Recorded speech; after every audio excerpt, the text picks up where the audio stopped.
It's kind of weirdy. Okay, hi everyone. Welcome again to our Friday Transportation Seminar. My name is Jenny Liu. I'm a faculty at the Urban Studies and Planning School.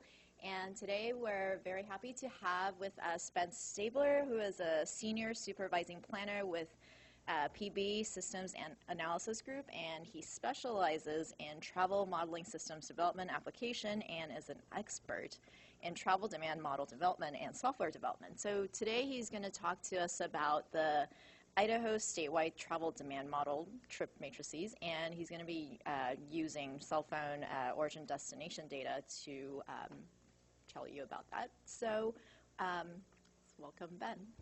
Okay. Oh, I take my microphone here. All right, thank you. And thanks for having me. I was here a couple of years ago to talk about Introduction to Travel Demand Modeling as part of a series that I think Kelly was organizing then. And today, as Jenny said, I'm going to talk about the Idaho Statewide Travel Demand Model and the work we did to use cell phone origin destination data to synthesize matrix data. It's a fun project that we completed earlier this year. So let's see here. I'll use this. Okay. So we'll talk about the Idaho Statewide Travel Demand Model a little bit, just so for folks that are new to the topic, get an idea of what I'm talking about, because then we're going to quickly dive into the topic, which is mostly about cell phone data and the process we went through to take cell phone origin destination data and make it useful for the travel model, and then look at some validation work we did to see how it looks. Is it useful? What are some problems? How is this data different than traditional data sets we've been using? And that's pretty much it. And then if you guys have any questions, we'll go through them then. And I guess we can, if you have questions as we go, feel free to ask them. So in last year, Idaho Transportation Department started off on an effort to build a statewide travel demand model. And they had a performance-based planning system, corridor planning system, that they wanted to get more data-driven, right? You know, you hear a lot about big data and data-driven decision and analytics and things. So ITD, sort of in that same spirit, wanted to develop a statewide travel model. They've never had a statewide travel model, and they wanted that to help do what traditionally travel models do, which is forecast link level or road or highway volumes in the future. So forecast auto and truck volumes in 2030 or 2040 or whatever different planning horizons that they're looking at for their work. So a travel model, for some of you that might not know, is a series of mathematical equations that are used to decide or estimate how people make travel, why they make travel, when they make travel, what modes they choose, those types of things. And there's really two broad components to it. I'm supposed to use this for my pointer.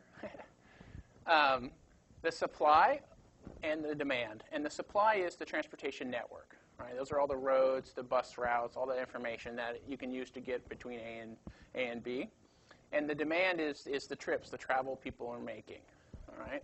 And we have a number of models that we estimate to choose the likelihood of you, where you work, what time you go to work, when you go to work, what mode you choose, things like that. We put both of those components in, and we develop a travel model. And then once we have that, we can use that as a forecasting tool to look at different alternatives and how they might result in the network. So for example, if we improve a highway facility, does that get people from A to B there faster? What types of people? Does that help work travel better than shopping travel? Does that help low-income households more than higher-income households? And not just highway projects, but rail projects like MAX projects or light rail projects or trucks and freight, all sorts of questions. And different policies can be looked at too, like vehicle mile tax policies or fuel efficiencies, or all sorts of questions related to travel. So what we did for Idaho is we first built a network. They had no network, so we had to build a statewide travel model network. This started from ITD's GIS system so that we could connect it back. So when we develop forecasts of traffic, then we can connect those back to their other systems, their pavement systems and things, and they can look up what they think the future usage of that segment will be. And one of the things we did in this project, which is common, I guess, for statewide models, is we stitched together MPOs networks. So all the MPOs in Idaho have travel models as well, and they have existing transportation networks. And so we wanted to stitch in the Boise, the Pocatello, the Coeur d'Alene, all those networks, and use their information because they've already done a lot of work to build these networks, and we want to utilize them. And also, when we develop forecasts, then it's much easier for us to hand the forecast information to them because it's already in the data is already organized the way that they expect it. And one of the other things we need to do when we build a travel model is we need to cut the whole space up into a bunch of zones. And these zones are going to be the origins and destinations for travel. So all travel is going to be modeled from one zone to another zone, just an aggregate way of looking at space. And so we took the MPOs, and they had zone systems in their regions. And so you can see we have a Coeur d'Alene and Spokane and Boise and Pocatello, Twin Falls, Idaho Falls, Twin Falls over here, Idaho Falls. Also have Lewiston, the other MPO. So we took them and we used their representations of space, their zone systems, but then we needed to develop zone systems outside of the state. So we basically did a process where we cut the area up into a whole bunch of zones. And we try to define zones that are sort of homogeneous land use. This is a rural zone. This is an industrial zone, because then travel is modeled a little bit more precisely that way. But we ended up with about, I don't remember exactly how many, but there's 4,000 plus zones in the model. Oh, and there's also, to model freight travel coming and going through Idaho, we also model the United States. And we have a zone system for the United States. And you can see that the zone system is basically the states outside of Idaho, and then it gets closer, the zones get smaller, because we're going to more precisely model freight travel in those areas. 4,200 zones, I guess. So we've cut Idaho up into a bunch of areas, and we need to say how many trips are going from one area to another. All right? And when we do that, we're going to put them on this network. We're going to choose routes for them. So this project really has two phases. The first phase is what we're just going to call phase one. And this is where we're going to synthesize demand. So we want to get an initial estimate of the amount of travel going between all the different locations in Idaho. It's kind of proof of concept, show that the network's working, the zone system makes sense, that we have an estimate, that we have tools, sort of show that this project is earning its value. And then in the second phase, what we're going to do is we're going to replace, and this will make more sense in a minute, the synthesized travel demand with statistically estimated travel demand models, econometric models based on survey data. All right, so the first phase is just this cell phone data, and the second phase is the estimated models. And I want to point out one thing that's a little bit of a distinction at this point, is that traditionally when you estimate a model, a travel model, you'll do a household survey in an area, and basically people fill out a diary, and they keep track of all the trips that they make in their household and where their kids go to school and what mode they take and what time of day and all these things. And from that, then you can look at that data and estimate a model that forecasts the likelihood of taking transit to work or bike to work or whatnot. That survey is usually based on the region. So in Portland here, Metro and ODOT did a survey over the last couple of years and generated I don't know how many households. 6,400 households completed that survey. And from the travel patterns of those 6,400 households, then we would estimate models for mode choice for the Portland region, for example. So what's real hard, so those are for Portland residents. Those are Portland households that fill out that information, and those are Portland residents. But what we don't get an estimate from those surveys is external travel, people that live outside of Portland and come into Portland for work. Now, we do get some of that because we do survey a buffer area around or some communities, but in an example for a state, right, we're not going to survey all the different states around Idaho, too. It's just way too expensive. So travel models always have this problem that there's an edge. At some point, there's a boundary, right, where information drops off. We do these surveys, but then further out, we sort of have to start synthesizing or approximating information. That's what we call external travel. That's travel coming into the region, going out of the region, or passing through the region. So it's very difficult to collect this kind of data. And what's sometimes done in the past is you would do an intercept survey where you would like stop people on the road at the edge of the community and ask them like where they're going. But you can imagine that people don't like getting backing up I-5 to fill out a travel survey for that kind of information. So those types of surveys have really faded, and people don't do those very often. They still do them in other countries, but they don't do them much here anymore. And another place you can get data is you can get traffic counts at those locations, at the external edges. But the traffic count is just a snapshot of 5,000 cars at this moment in time at this location. It doesn't tell you where they're going. It doesn't tell you where they're coming from or where they're going. It doesn't tell you why they're going somewhere. It doesn't tell you who's in the car. It doesn't tell you all that type of information that you can use to better forecast the travel in the future.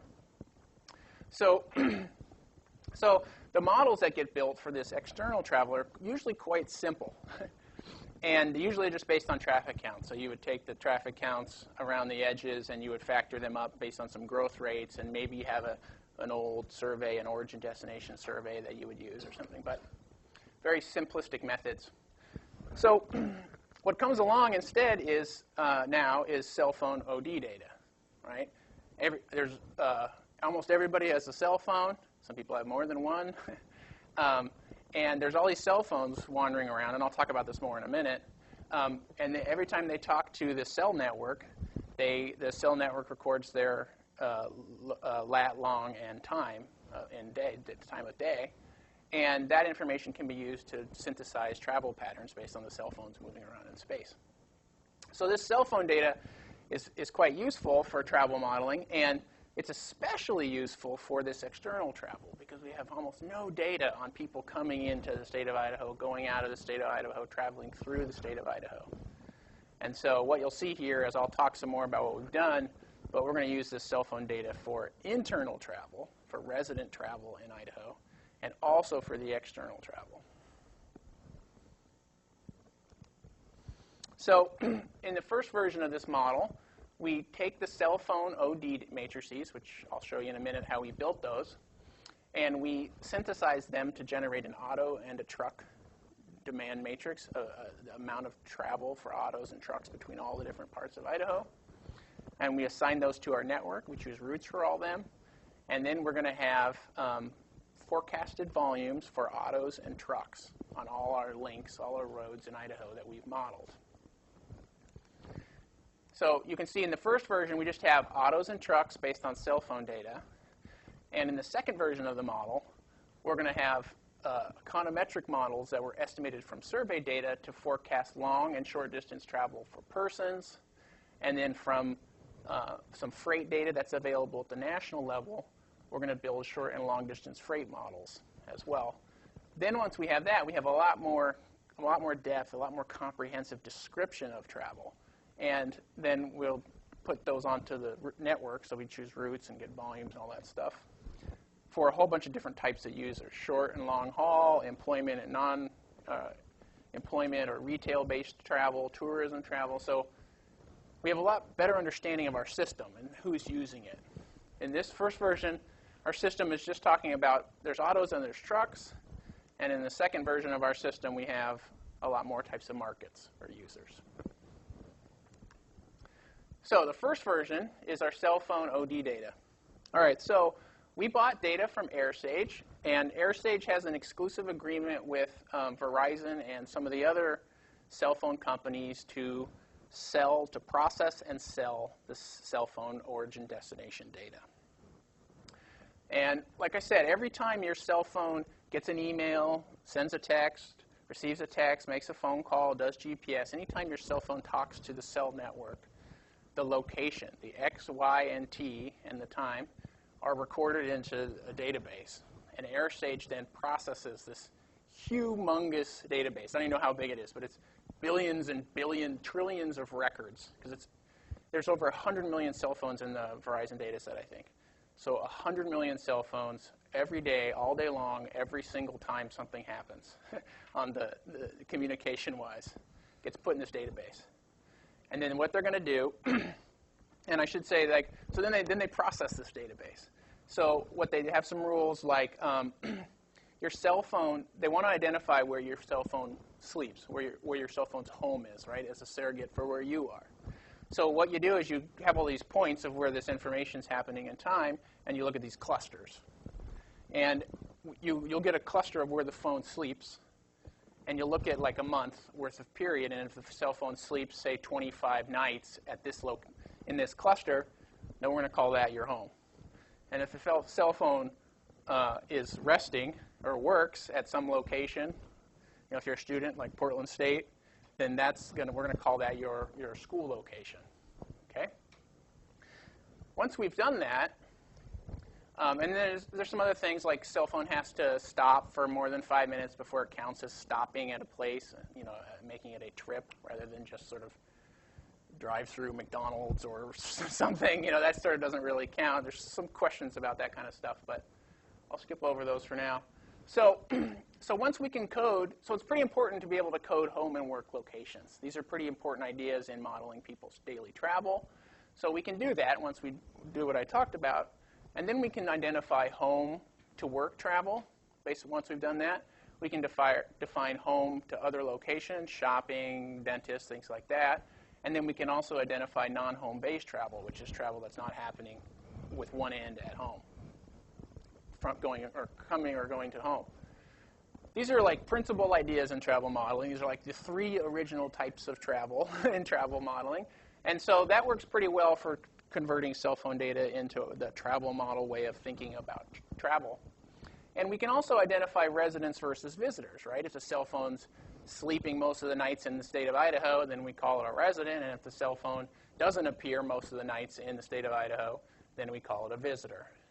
All right? So there's some coding that goes through to identify these things. And these are going to become our markets then that we're going to have in our cell phone data.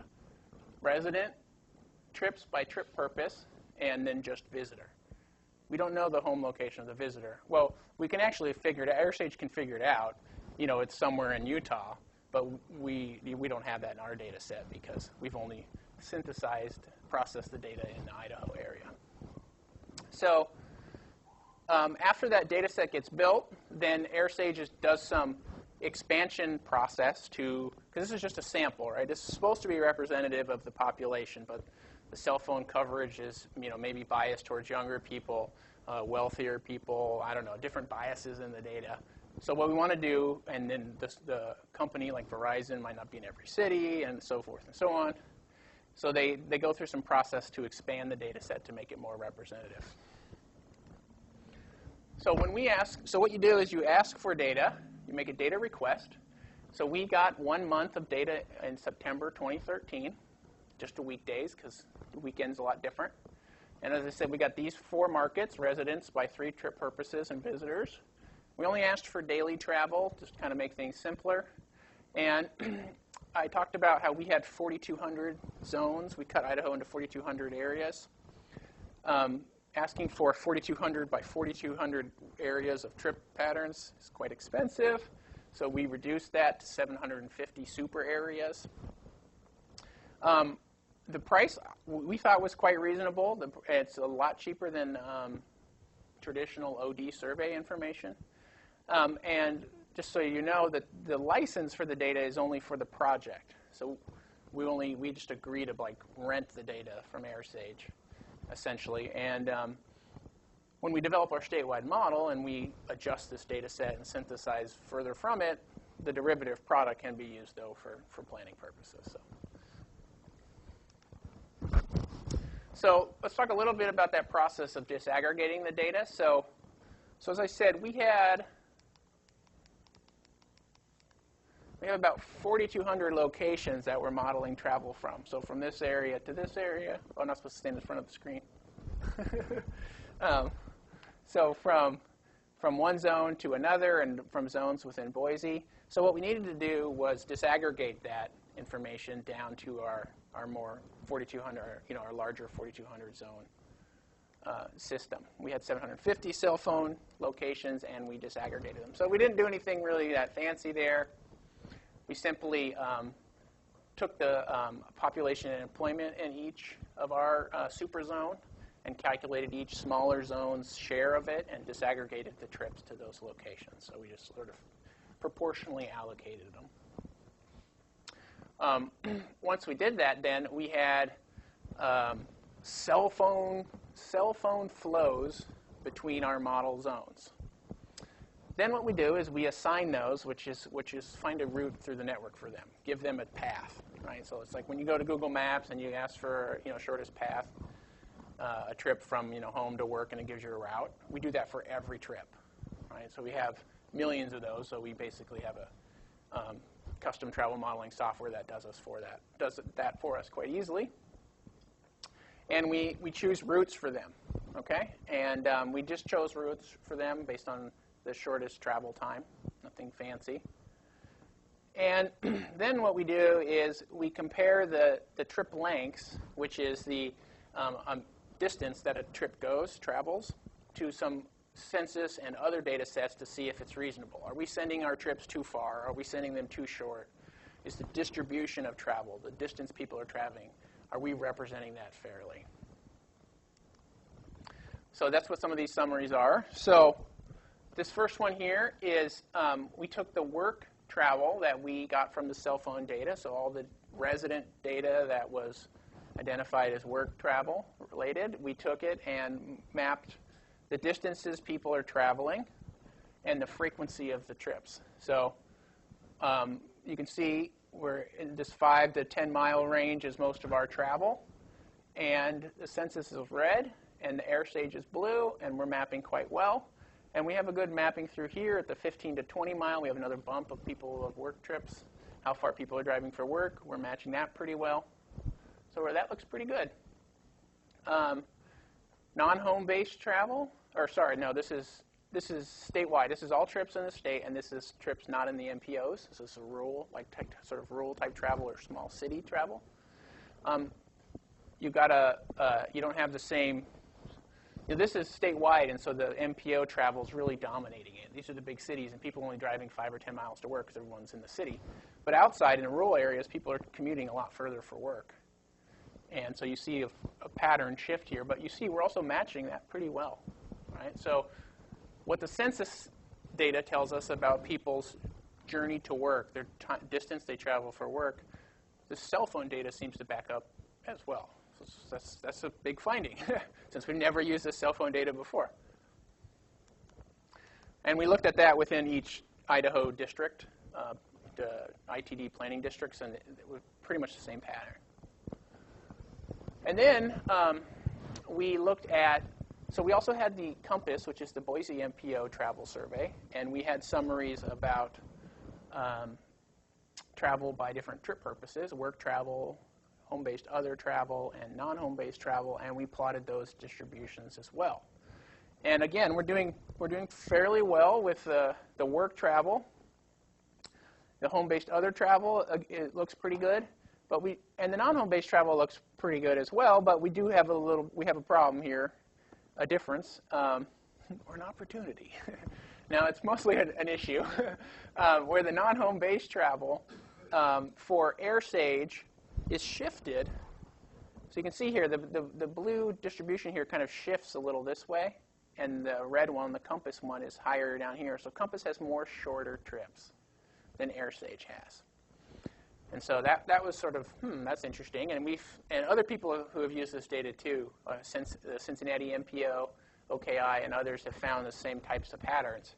And I'll talk about that in a sec, but it's probably a classification issue, is that I'm comparing travel survey, people who fill out their travel surveys, non-home-based travel, versus all the stuff in Airsage that's not classified as work or other, like truck trips and all this other stuff. So sort of this other stuff bin, and it's kind of messy. So, but in general, the comparisons look pretty good. They're quite similar, I think.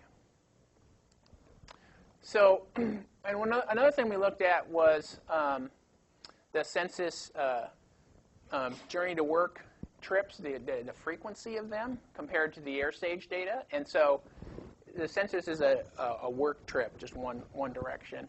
And so you'd expect around 2 cell phone trips back and forth for one home to work census to journey or census journey to work record. And so you'd expect it to be about 0.5. And we see that almost all of our trips are, this is comparing each zone and the number of trips, I think it was, or the zone pairs.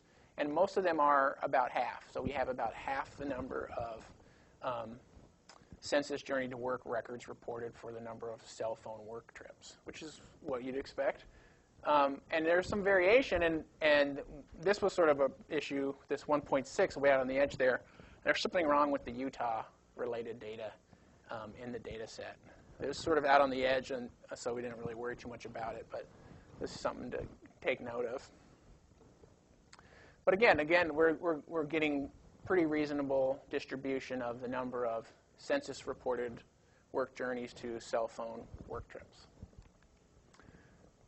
This is just showing the same type of information for different types of travel. So this is for internal travel, meaning trips that you go from inside the region to another place inside the region. This is for MPO, people who live in MPO, people that don't live in MPOs, and the relationship between the trips. Again, it looks pretty good. So I guess I've already kind of said this, reasonable goodness of fit between the data sets that we compared to census. And we do have some problems with non-home base, and this is, like I said, mostly probably a classification problem. So, the surveyed non-home base trips are, when you do a survey, you ask residents to report all their travel and all the travel that's not related to their home location, meaning like going from work to lunch and back to work or things, is what traditionally a travel model calls non-home base. And in Airsage, that's sort of everything else. And there's just some commercial trucks and other things in there, school kids with phones. And so, one of the things that's, and also, very short trips also drop out because of, a cell phone might only sit for a couple minutes, and so gets counted as a trip when it probably was a real trip. So there's some classification problems. And we also, like I said, we did a fairly simple procedure to take the cell phone aggregate matrices and disaggregate those to our more complex zone system. There's some error there. So, there's error along the way. But one of the things I think we learned through this process is we come as travel modelers with ideas about how travel is collected, how data is collected, and trying to understand the Airsage data and what it is and what it isn't. Was one of the big exercises, because it's sort of like, oh, yeah, this is non-home base, but that label actually means something different. And you have to kind of remind yourself all the time that it's something different. All right, so at this point, all we've done is we have taken the cell phone data, and we've disaggregated it to our zone system and chose routes for them, and then calculated the distance of the routes and compared those to what the census said they should be. So now we're going to do another step to it, and we're going to do origin-destination matrix estimation. So in this procedure, what we're going to do is we're going to take those initial trip matrices that we just looked at, and we're going to adjust those so that after we choose routes for those trips, after we choose routes through the network for them, we compare the sum of all the routes people pick, which is their volume, the count, the number of routes, the traffic volume, to what the actual traffic counts are. So if we said there should be 900 people, the traffic count says there should be 900 people on this road, and we took all the cell phone data and we chose routes for all them and only got 600, then we know that we're off, 6 divided by 9, right? So we can scale the cell phone data back up or back down depending on those differences between the traffic counts and our estimated volumes. That is origin-destination matrix estimation, ODME, or sometimes called like matrix adjustment, or T-flow fuzzy. There's different names for this idea, but that's matrix estimation. So we'll adjust the trip demand matrices to minimize the difference between the estimated link volumes and the traffic counts. All right? Once we get those differences, we will look at the differences, make adjustments to the matrices, and then rerun the procedure. And so you iterate this procedure over and over again, adjusting it, trying to minimize. It's like an optimization routine so that the difference is as small as possible. So that's just a picture of it. I'm not going to really go through that. I'm not sure if I should go through this or not, but the basic idea is we're going to put the traffic counts on all the links in the network. So we'll record each location and how many people we expect to be there, how many trips are expected to be at that location. And then we'll take our trips from our cell phones and we'll route them through the network.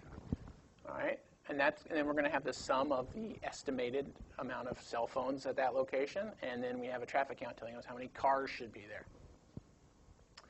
Once we do that, then we can sum the volumes going from one location to another, and we can compare that to the traffic counts. When we get that ratio, then we can scale the travel up based on that ratio. So, like I said, if we're under in a corridor by 50%, we're going to scale up all the travel going through that corridor by 50%. And we'll do that for each zone pair. So we're going to do that from one area to another, each one independently. We don't scale the whole state by one number. We scale each pair, each location pair, by a different number. And we keep rerunning that procedure until we get a balanced procedure. We can also add some weighting so that if you have real big freeways, for example, we should do better on the freeways than we do on the local streets. We can make them more important to the procedure so that it prefers to get those numbers right. Okay, so that's the procedure that we developed, coded up to apply to the cell phone data. And this is just showing the results of the procedure in terms of a goodness of fit measure, percent RMSE, root mean square error. And this is, the red is both markets, autos and trucks, whereas the blue is the truck market and the green is the auto market. And this is, it's an iterative procedure, right? So the first time it's pretty bad, but then the second time the adjustments to the travel get it closer to match the traffic counts. The next time it's closer to traffic counts. So you can see it's leveling out around, iteration 20 or something. And it really quickly drops. The first 4 or 5 iterations do most of the work. And then from there, it levels out. So we looked at that also by different types of facilities. So the green is the local streets, the smaller streets, which have a lot more variability. They're a lot harder for us to forecast, whereas the freeways and the arterials and stuff are a lot easier to get right. So those are different results by different facility types. We also compared the traffic count that we put on each link to the volume that we estimated at the end. So, we said there should be 10,000 cars on this link, and we ended up with 9,978 cell phones, like becoming cars. So we get a real nice fit for that. We also looked at some differences on the map to see if we have any biases for rural versus urban or north or south or, spatial patterns. Didn't really see anything there. A little bit worse in the smaller facilities. So you'll see here that, we had like 50% is this blue. So there's a lot of that outside of the urban areas. But that's really shown by this too, because these less significant facilities, we just don't have a lot of people using them, and so we're not very good at estimating them. That's the same, though, for regular travel models. We looked at results in the MPOs to see how we did, and we have pretty good differences in the compass area. Most of the volumes forecasted on the facilities are within 10% using the cell phone data. We looked at it. So these are the same plots as before. These are the plots by trip purpose, but this time we've gone through that procedure of adjusting the trip matrices to better match traffic counts. So we wanted to see, did we significantly change the shape of the distribution by going through that adjustment procedure. In order to get our cell phone traffic flows to match the traffic counts, did we have to send cell phones shorter or further than we should? And we didn't. I mean, that's the good thing that these plots show us, is that in general the distributions are still matching pretty well. So that's a good check to make sure things looked okay. We looked at flows. This is county-to-county flows in Compass. So Ada and Canyon County are the counties in the Boise area. And so we wanted to see how many trips did we have going from Ada to Ada. In our procedure, we had about 22% of, I think this must be the whole, all the relationships and of the whole thing. And census was 20%. So these numbers are matching pretty well. You know, we're still respecting the flows that we are supposed to get according to the census data. So this is another good finding. So, so it's good. I mean, all those results were pretty positive.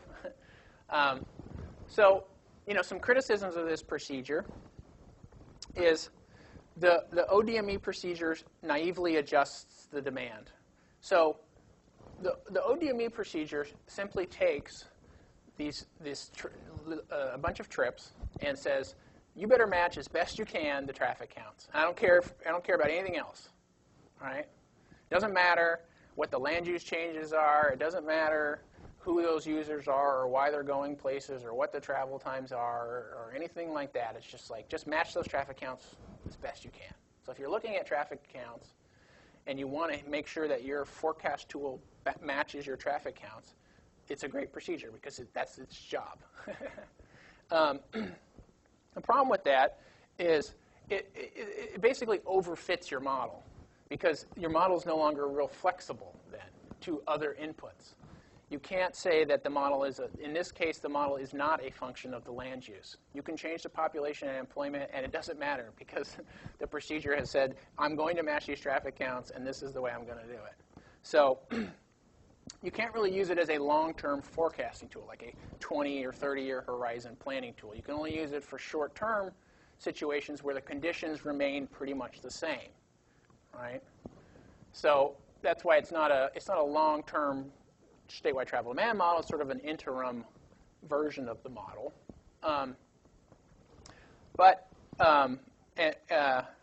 it's useful to check the networks, check the zone systems, come up with procedures, get reasonable flows, and use that information then. As you know, for short-term projects, you can put a different bypass in an area, assuming that the land use is going to stay pretty much the same. Then you can use the procedure.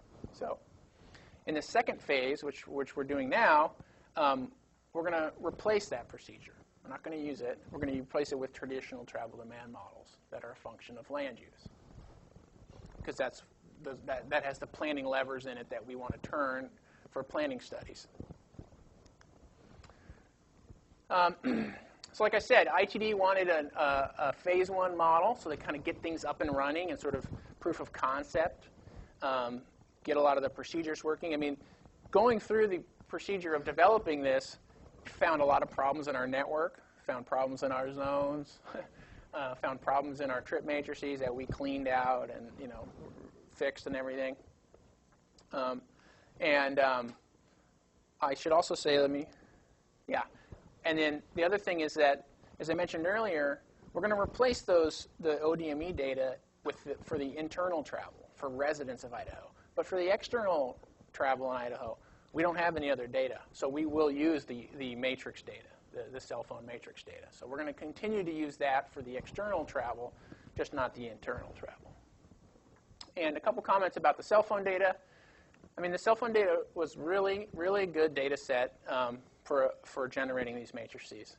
I mean, I think that it balanced it matched quite well all the distributions that we looked at. There's a few issues that we came across, but I mean, in general, a tremendous data set for very inexpensive and comprehensive coverage. I mean, we only asked for, let me go back to that.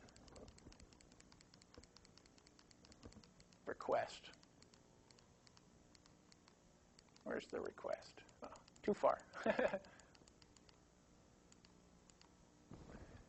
We only asked for this type of data. This is a fairly aggregate request. You can ask for different days. You can ask for different months. You can ask for additional markets besides the markets we have, more precise markets. You can ask for different time periods. You can ask for more zones. You can really slice the data up a lot more. So for our purposes, it was quite a reasonable data set. I'm just about done, Bill. Can I give you? Can I hold you off for 1 sec? I know I said you could ask questions during, but I'm basically done. So,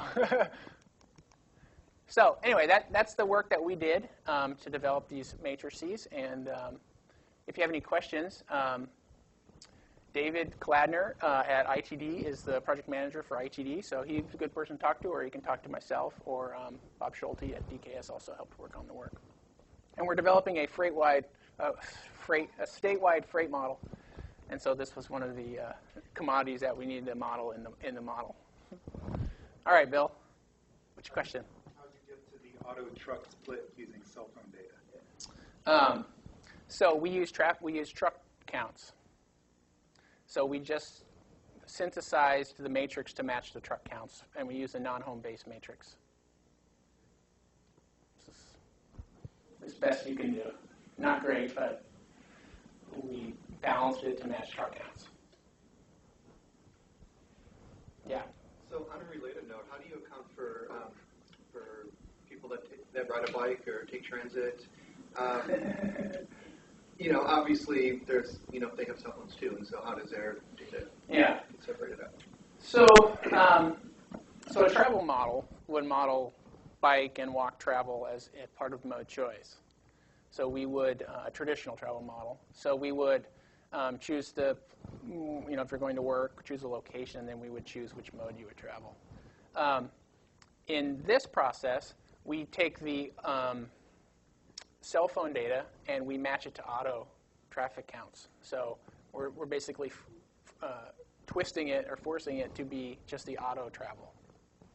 Disregard the other travel. And that's okay for a statewide model. We're looking at flows between counties, between regions, right? There's not a lot of bike and non-motorized travel between regions. But within the MPOs, within the urban areas, they have their own models, and they tend to work with those kinds of questions more. You have a question, Jared? Yeah, I guess I was just wondering, similar thing, because in models we talked about productions and attractions, right, or person trips, and then you have vehicle trips. So how do you convert from people to vehicles, which is kind of the mode thing, and also like how many people are in an auto, but probably just similar answer. Yeah.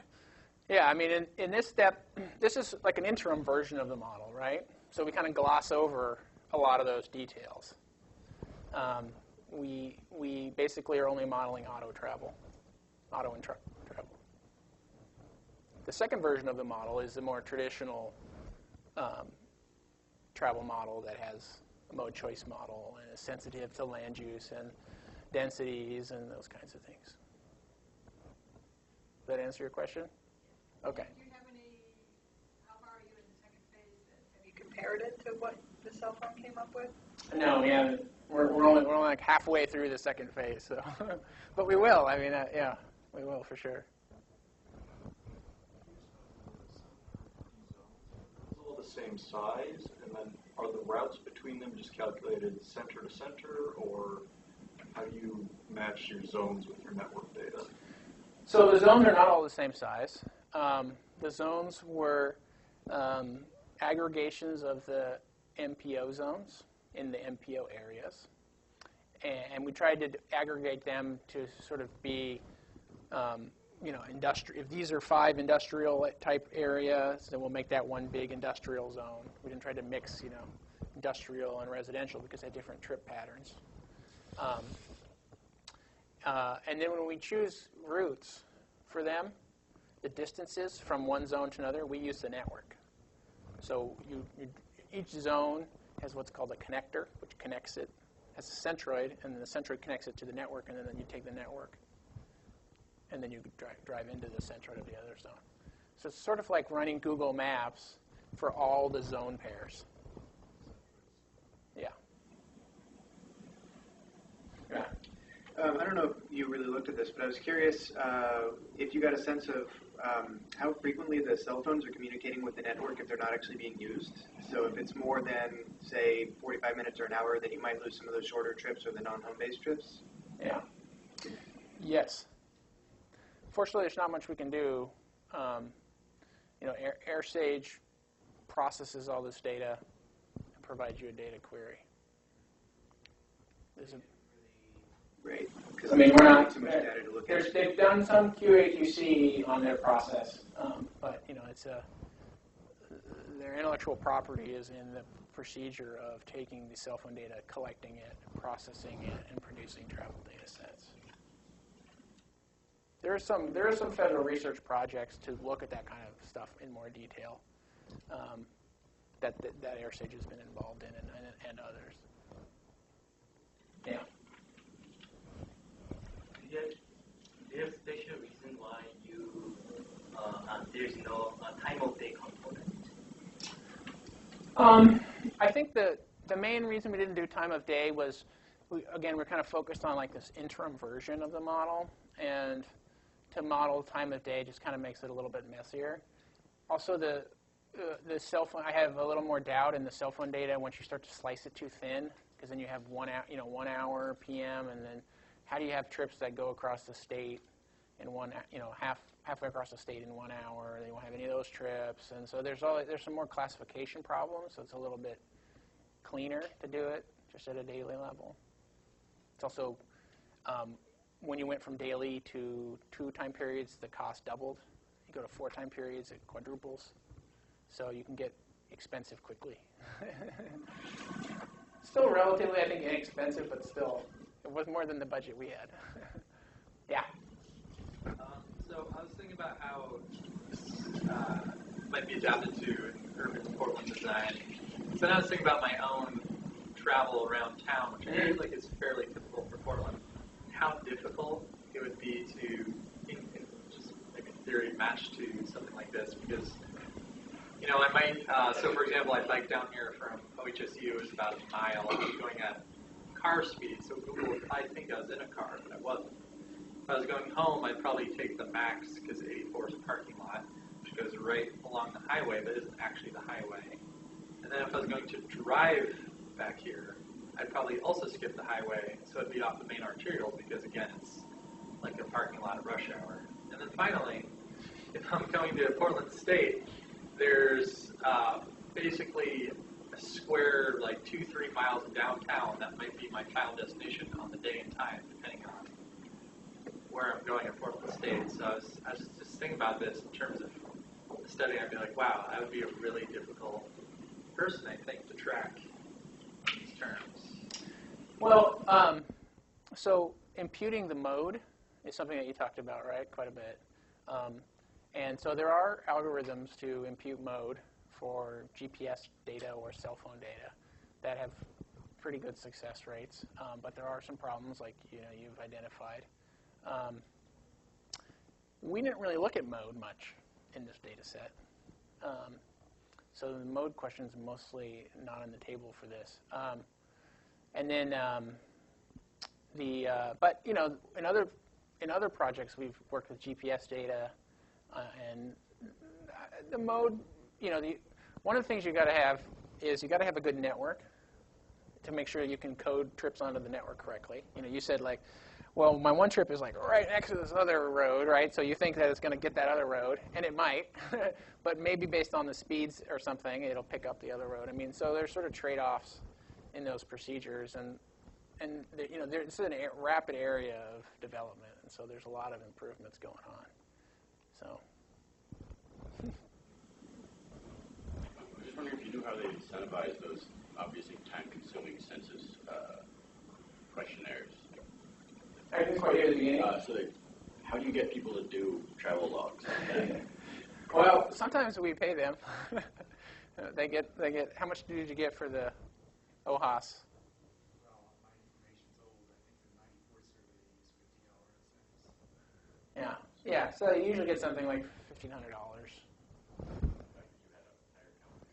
Made a lot of sense. I've tried to do those, and I end up just skipping most of my small trips.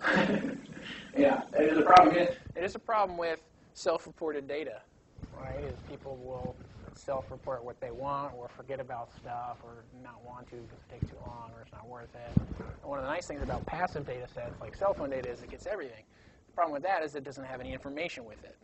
You don't know anything about anybody. You don't know their income. You don't know where their home is. You sort of try to figure it out, and then you run into these questions where you're sort of 90% getting it right. So. Other states have statewide travel demand models, or? A lot of states do. Yeah, Oregon has one. Tara worked on it for a long time. Oregon has one. Washington's talking about one. There's a lot of them. California. I mean, lots of statewide models. Don't have like a statewide model yet? Yeah, I mean, and cell phone data is being used for a lot of external travel modeling, like I mentioned, and that's popping up quite a bit around the country. Statewide models, but also regional models. Tara? Seems like they had a lot of counts, and so your ODME really relies on comparing to counts. So if they didn't have a lot of counts, that'd be a problem. Did they take extra counts? And that costs a lot, maybe as much as the cell phone data. Yeah. But you know that money isn't so broadly pooled, right? There's money for counts and there's money for projects, and they're different, right? No, they got all the count data from all the agencies they could get, and then they also had counts on the major facilities, the ITD right-of-way type stuff. So they didn't actually do an extra effort for that. No. But I don't think that all the counts are raw counts. Some of them are synthesized counts too. So, like raw, like a count specifically at a location is there's one count here and one count over here, and then in the middle they've synthesized some counts based on HPMS or something. Phase 2, are you doing a household travel survey? For phase 2, we're borrowing Oregon household travel survey. Yes. So 2 years from now, when we're all driving around in our driverless vehicles, and using the dedicated short-range communication that goes along with it, is there any potential actually that you see in the future, any potential or limitations of using DSRC data to help improve accuracy? Yeah, I mean, I think the hard thing is for us in the public planning profession to get access to that type of data. The private sector has this data, and this data gets produced and sold, and for our little old planning study, I don't know. I mean, I think that's the hard thing, is trying to figure out how to commoditize and market some of that information. Because, I mean, there's all this cell phone data and that car-to-car communication data could all be used when it's available. I don't know if anyone else has thoughts about that, but.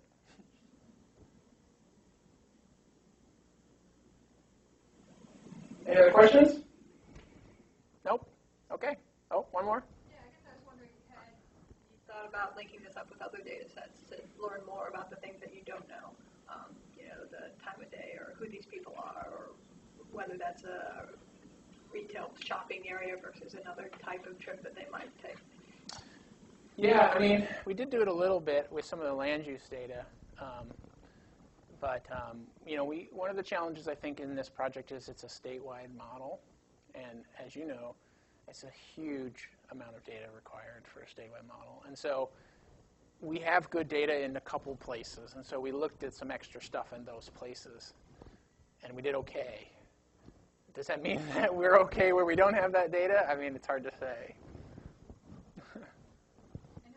About what Airsage does to the data before it gets to your hand. Right, we've talked to them a few times and read some of their white papers and things.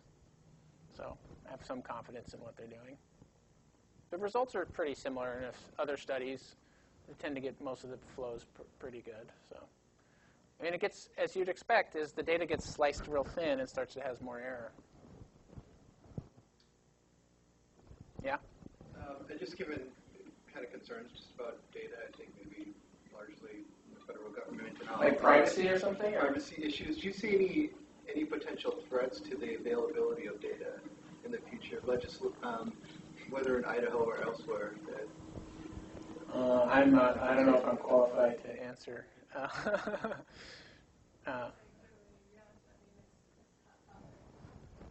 Yeah. But the state is only trying to make your roads better. Yeah. Yeah. We're not trying to sell you anything or otherwise. I mean, the data is all anonymous.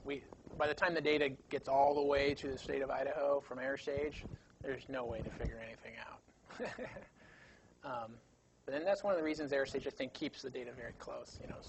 Serious privacy questions if something were to go wrong. It's part of the liability of their business.